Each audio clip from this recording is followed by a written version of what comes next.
Hi Toke, thank you Hi. for joining us today. Thank you for having me, Andrea. How are you? I'm well, thank you. How are you? I'm great. I'm happy to have you here with us today. Thank you. I'm happy to be here. So, just to start with, to give a bit of context, can you tell us how did your journey in the art world start? I don't really think there was a starting point for me. My father was an art collector, my late father, and so I kind of grew up around art.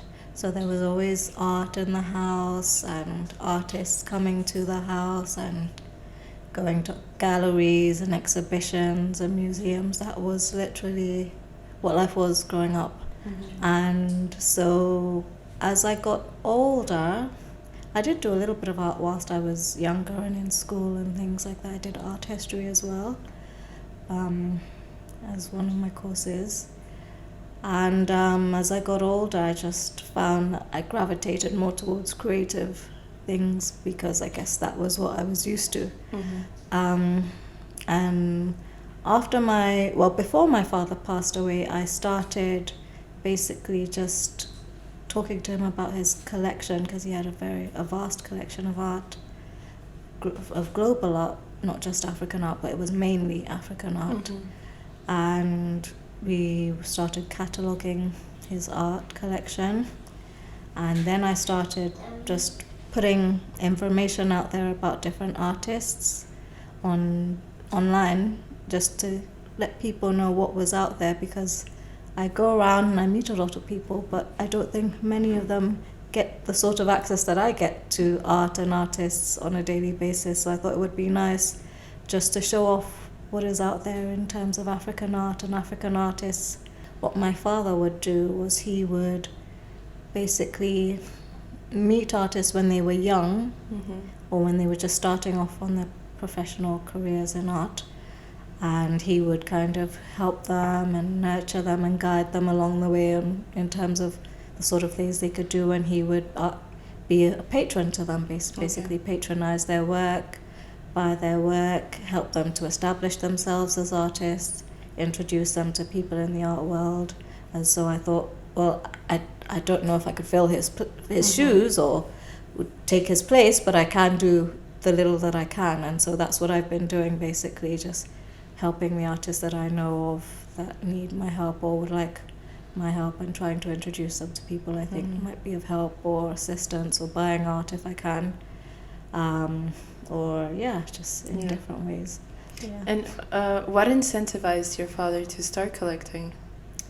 Well, he was a stockbroker. He was actually the first stockbroker in Nigeria in the 60s and 70s. And I guess he enjoyed art. His father had been a teacher. Very visionary. Yeah, his father had been a teacher, and so he started collecting at a young age. And he was addicted to art, literally. He was literally addicted to art. We had so much art in the house, it was wild. But so he loved art, and I think he did it more as a way to support the artists. Mainly, I think that was his main passion, was supporting the people who created this art and making sure that they had a livelihood and they had their work shown and were taken seriously, because it wasn't something that everyone did back in the day, but it is a lot more prominent now than it used to be when he first started collecting art. And this in Nigeria or Ghana? In Nigeria. My father was Nigerian. His name is Mr. Sami Olagbaju. Okay. And how many pieces would you say the collection today? Oh, thousands. Wow. It's definitely thousands of pieces. And we've got work from Pakistan, we've got work from the UK, obviously, we've got work from Europe, we've got work from everywhere. Japan, China, everywhere we've got. That's amazing. Yeah. What do you think makes the collection unique and special? I think that you can find a bit of everything. You could find some amazing art by amazing artists, and then you could find works from artists who are literally, you can see that they're just starting their careers, and you can literally, like, for example, my father had a vast a collection of Benin-Wowus, and he started with him from the inception, and so you could see how his work kind of progressed and developed over the years. And it's nice to be able to see that with artists where they started off and maybe at times they were struggling and things they were going through, and he would collect over the years, and you could see the progression of their skills, the progression of their passions, what they decided to create work around, the subjects they would base their art on, and it was nice to be able to see. It's nice to be able to see that, and the literal value of the pieces, the development of that. And actually my father never sold a single piece of art his whole life. He bought lots of art, but he had never sold a single piece of art. That's amazing. I was actually going to ask if there's a lot of rotation within the collection, or is it more focused on increasing the collection instead of like buying and selling? Because my dad, he died of cancer, and I remember I went to go see him for the last time, and we did actually talk about what he wanted to do with the collection whilst I was there, and he did mention that, well, I know I've never sold any art, but in order for he wanted to have a foundation, but he hadn't been able to finalize that, and so that's something we're trying to do now.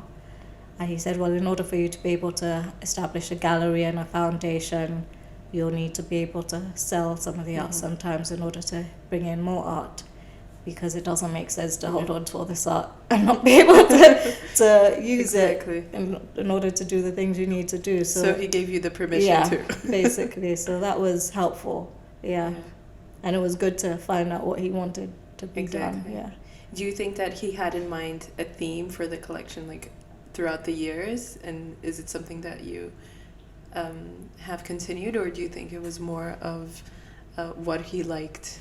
I think it was more of what he liked, and mainly it was about helping the artists. So it was a very personal experience for him. So he knew the artists they all would come to the house and would get advice from him and find out what they should do and let him know what was going on with them. And it was a very holistic, all throughout his life. So from the 50s and 60s all the way until 2016 when he passed away. That's amazing. And how would he find these artists? Was it I guess only in Nigeria, or no, he was a patron of the arts globally, so he was a member of the Royal Academy. He was well known with the Tate Modern. He travelled and collected art. He really made this his. It was his life's purpose. I think. That's beautiful. I mean, and it's beautiful that you now get to continue this legacy. It's a big responsibility, but it's a unique experience. It's too big of a responsibility, so I'm just doing what I can. I can't do everything. And I do have siblings as well, and they, in their ways, are doing things as well. So I think that collectors from the continent, like your father and I guess now you, are extremely important to support the artists and contribute to the art market in general. But speaking about the African art market, in your opinion, what do you think is important to promote the growth of other collectors within the continent? To promote the growth of collectors. Do you know many other collectors in the continent?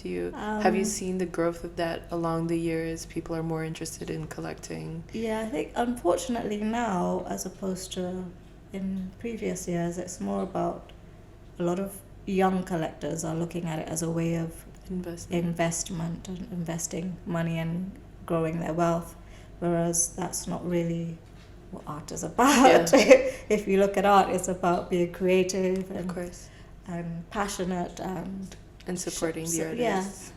So it's interesting to see how it's evolved and how it's growing.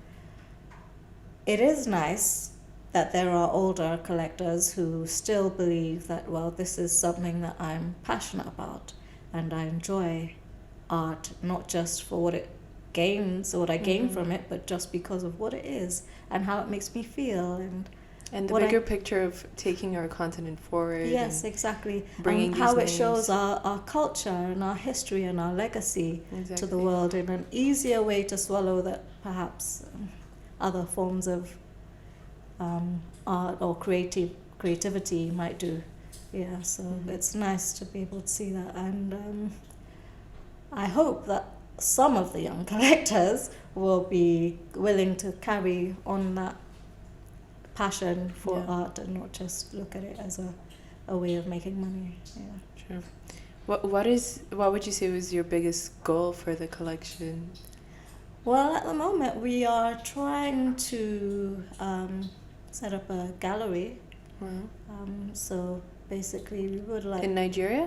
No, in Ghana. Okay. Because my mum's from Ghana, and we've got a huge project that we're doing in Ghana, which is we're building a small township, a large township in Ghana. It's over 1,000 acres. Wow. And it's going to have a museum, it's going to have a gallery, it's going to have university, it's going to have schools, hospitals. An actual city. Yeah, a literal city, yeah. So we are going to have a gallery there as well. But it would be nice to be able to not just show the collection in the gallery, but have it shown in different parts of the world, so different people get to see and experience what African art is.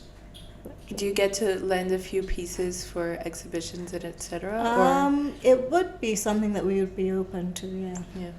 That's interesting. So it gets to be seen. Yeah, exactly. So where is the majority of the collection? It's in Nigeria. The majority of it is in Nigeria, in Lagos. Yeah. Wow. Yeah. And I think it's interesting that you talked about the township that you're taking part in Nigeria. In Ghana. Sorry. Yeah. Because I think that a lot of the art is about that. It's about the social impact that it has in people, and getting to involve the day-to-day, the art in your day-to-day, and taking your kids to a gallery or a museum. And I think we're seeing more of that within the continent, but we still have so much room to grow in regards to having places to go, and so that's very interesting. Another project that I was involved in the foundation of is, or the establishment of, is the Chalewote Street Art Festival in Ghana, and that's exactly kind of what my idea for it was. It was a friend. I had an idea, and some friends of mine had a similar idea. We came together and created this festival, and it was basically to take contemporary art to the streets so it could be seen by the common people who don't get to go to galleries and museums and exhibitions, who kind of have that door shut in their face, to see how they could contribute to the art. And even see art as an option sometimes. Exactly, yeah. Because a lot of people still don't even see that as an option, and there's so much more to art than being the artist. Maybe you want to be a curator, so it's a whole world that can be explored, and we definitely need more people from the continent taking these spaces, because I feel like here in Europe we are seeing a lot of African art, modern and contemporary, but we're still missing. We have the artists, but we're still missing people from the continent in other positions. Yeah, that's true. And that's something that I think we have the opportunity to create places and establishments where we groom people like that to come forward and say, okay, well, I have a history, I have the knowledge and the background, and I can bring more to... I think that was, I could bring more to art and African art because I have the experience of it and the history of it from my parents and their parents. And so I think that's something that's currently missing. There are not enough African people who are taking those positions up, and it is something that's very necessary, because you miss a huge portion of what it represents as the culture of Africa and the history of Africa, which sometimes you can't always see when you look at the image without being told about it and what it represents and put it into context. Exactly. And so it's good to have people like that. What do you think is missing to have this implemented? I think it's more, for a very long time in Africa, people looked at art and the creative industry as something you do when you're not clever. And I think it's only just now that they're realizing that, no, this is serious business and you can make money being an artist, because back in the day, if you said, oh, you're an artist, they think, oh, well, they didn't do well in school. That's why they're an artist. To be poor for life. Exactly. Or something of that nature. And I think it's nice that now people are beginning to see the value in being creative and seeing the purpose of it, because Africans have always been creative. Yeah. That is who we are. It's part and parcel of being African, is to create and to bring to being whatever, everything you see in life. Fortunately, I think, began in Africa. Yeah. So everything you see, from dance to music to culture to everything, to the written word, to mathematics, to astrology, everything began in Africa. And so for a long time that has not been taught. A lot of people don't know this about Africa. They don't know that Africa has a huge history prior to colonialism. Africa has a huge written history. There's so much that people don't know about the continent of Africa that they lose out on because they would like to continue to emulate this false narrative about Africa. And it would be good to get that knowledge out there and to get people talking about, no, Africa is not a dark continent at all. It's a very bright continent. The sun is always shining there, and there's so much there. And it's not all about poor children with big bellies.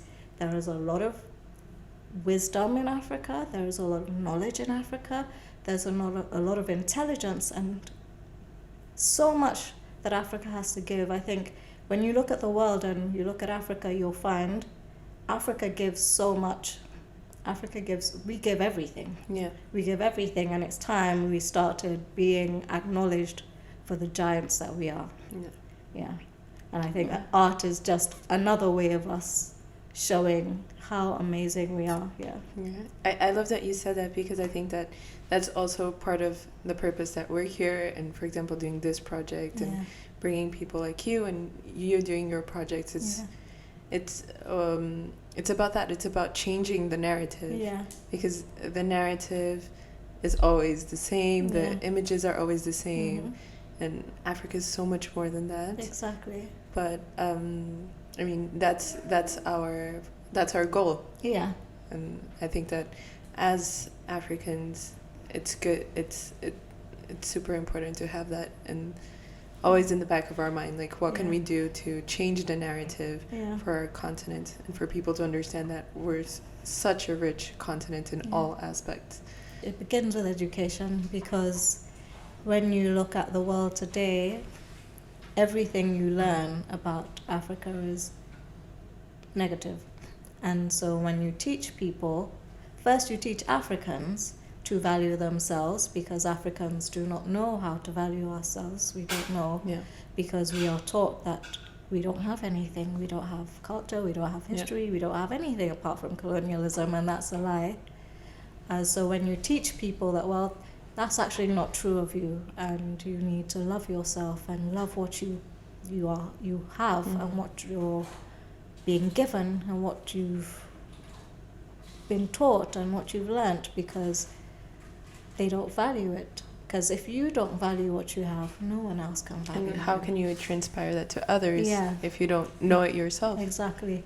And so the education begins with us.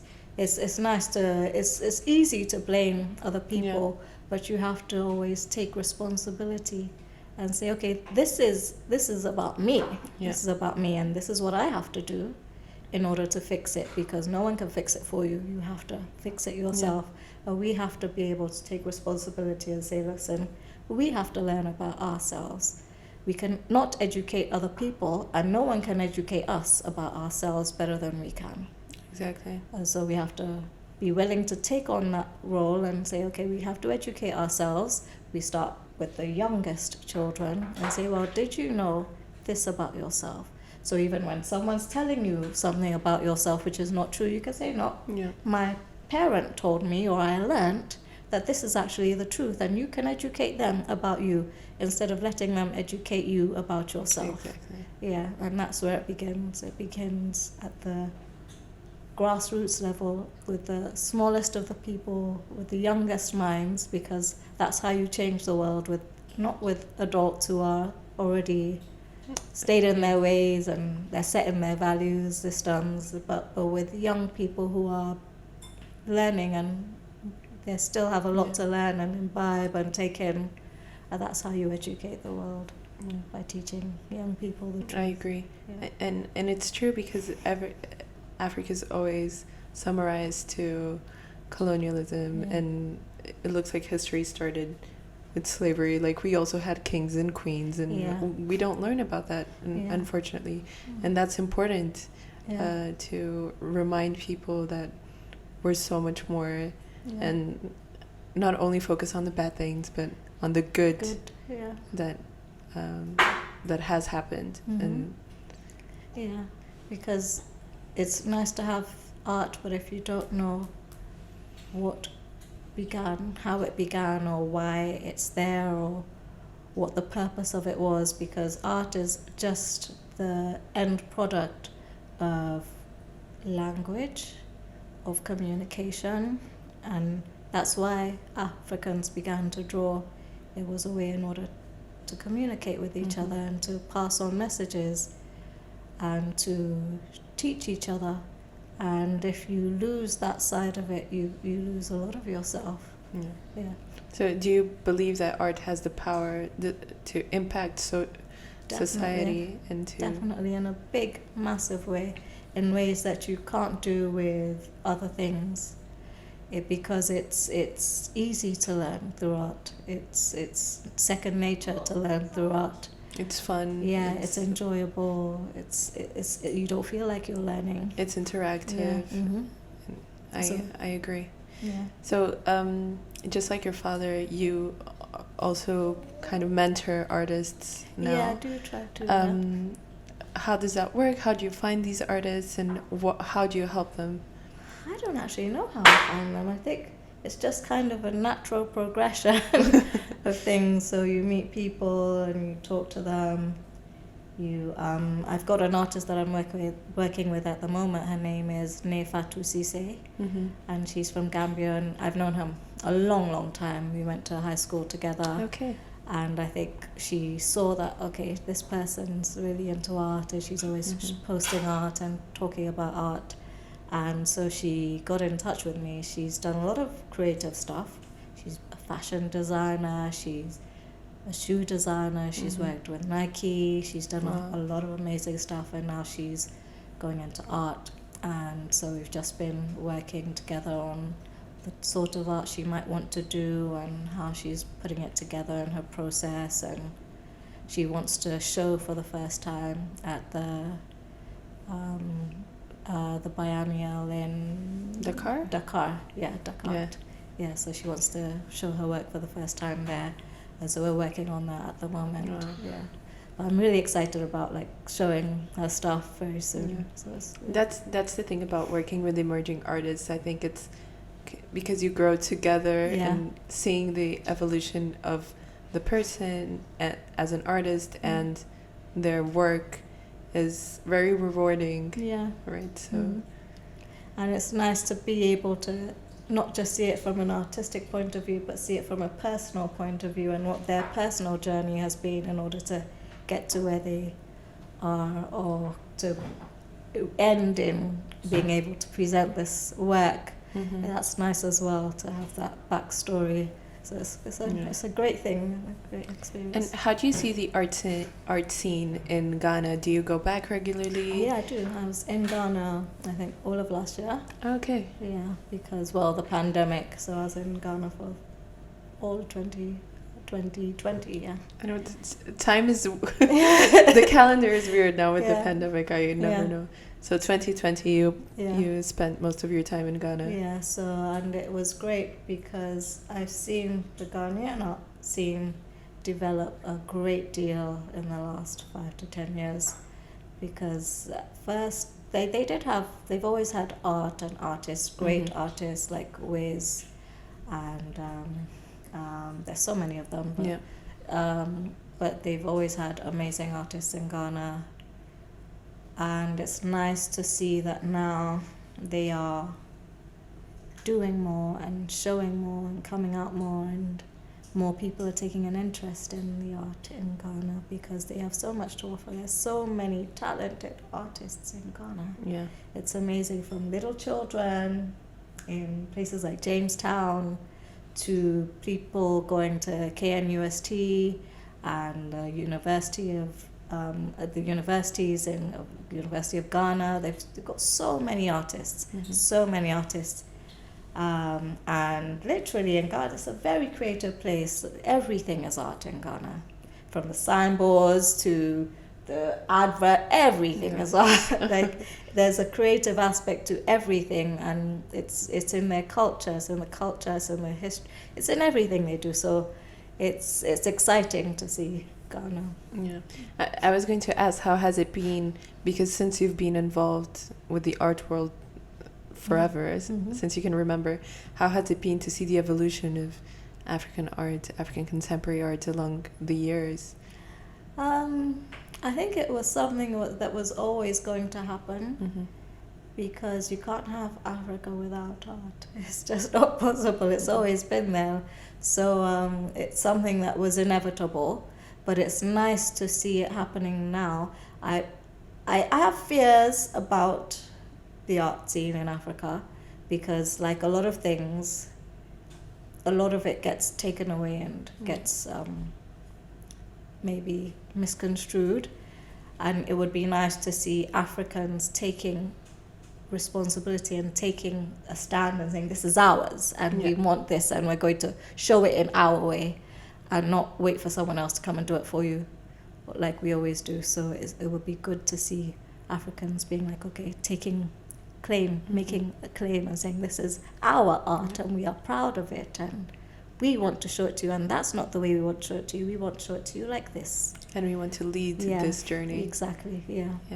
I think that's super important, because we see that, well, in New York, London, and Paris, majoritively, there's a very big growth in African contemporary art, but we should have our maybe a hub, a center within the continent, or several ones that takes the lead, and within the continent, not only outside. It's super important to have the support from the outside and from the West, but to have within the continent. There are some great art institutions and art establishments in Africa. I can speak of the ones in Ghana and Nigeria. They've got the New Buke Foundation, because they do a lot of art galleries. They also archive a lot of archival work, and they've got places like the Red Door Gallery in Nigeria. They've got the Nike Art Gallery in Nigeria. They've got a lot of galleries are have existed, but many are opening now as well. Yeah, exactly. They've got Ada in Ghana, which is new, by Adora Mba. She's great. I'm very proud of her. They've got so many galleries and institutions that are coming up and have been there for a very long time, that people ought to know about and visit when they're in Ghana and Africa. There are more things that could be happening, but it's good to see such great strides being taken and in the right direction as well. I'm very proud. Yeah. Do you think auction houses and museums here in London, since we're in London, are representing well the African art market? I think they're doing a good job. They're doing a very good job. They are trying. Have you seen a difference along the years? Yeah, there's a lot more representation of African art in the art world and in auction houses. They've got auctions of dedicated African art, which they didn't have in the past. So that's nice to see. And they do actually come and find out what's going on and what people are doing and how it's being done, and take an actual interest in not just selling the art, but finding out about the art as well, which is nice to see. Yeah. And when you're looking for new works, what draws to you? What triggers you? What do you like to see? What makes you think this piece makes sense in our collection? I think art speaks. So every piece of art that you see will either pull you towards it or repel you. So it depends on... It's more of an emotional experience. Yeah. So it basically is... it's hard to say what makes you feel like, oh, we have to have this piece. Sometimes you could see an artist and you could see they've got that X factor, you know. They've got that thing in them, that drive or that force that it's not really... It's not something... they may have gone to art school or they may be doing an MA in fine arts, but it's not about what they're learning, it's about who they are. And what they have in them. Exactly. And artists like that, you can't help but say, well, we want to come along with you and come on this journey with you because we can see you are art. It's it's natural. It's in you, yeah. But that's the interesting thing, to see that in the beginning, like you're doing with a few artists, and as your father did. It's... You also have to have an eye to see this person has this in them, and not everyone has that eye. Yeah, that's true.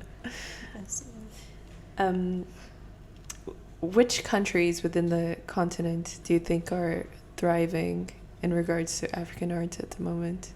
I think Nigeria, Dakar, Ethiopia is doing interesting things as well. Yeah, South Africa might be doing a few things. Ghana, obviously, So I think there are a lot of countries in Africa that have interesting art stories. I actually don't know much about the Ethiopian art scene, so that's interesting that you mentioned. Yeah, so they've got some quite interesting art in Ethiopia. There's the Gallery of Contemporary Art in Ethiopia. I know there's a bit of negativity with Ethiopia right now with the genocide happening in Tigray, but they do have an amazing art scene in Ethiopia, which is growing and blossoming as well. So it's nice.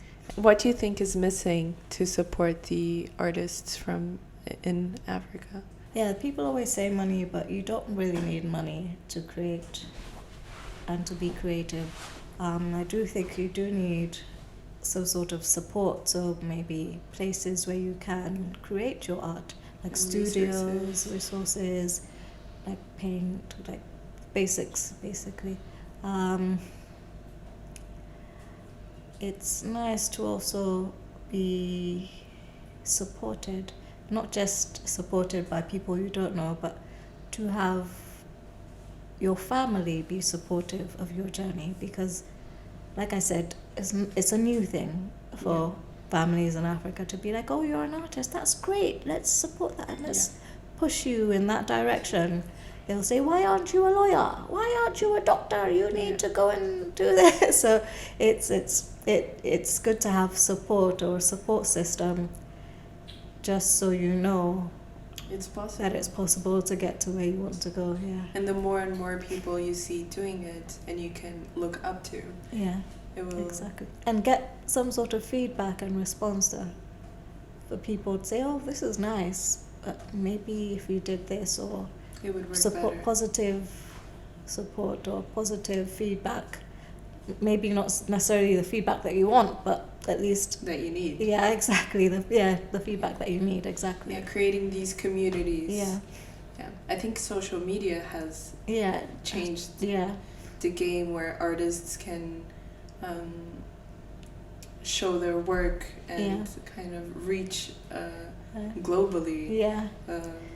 But then create their own communities, but it's obviously different from having the support of a gallery. Yeah, exactly. Or something, but it definitely, I think it helps, and it has been it opens new doors. Yeah, that's true.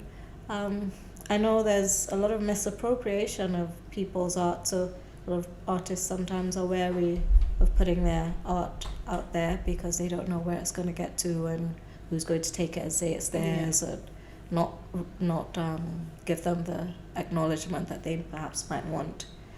But I think there does need to be some sort of platform where artists can go on and say, okay, this is something I'm working on. What do you think I could do to improve it? Or who do you think might be interested in it? Or am I going in the right direction? But not all about money. It's not all about money. Sometimes you need to just do it because it will help.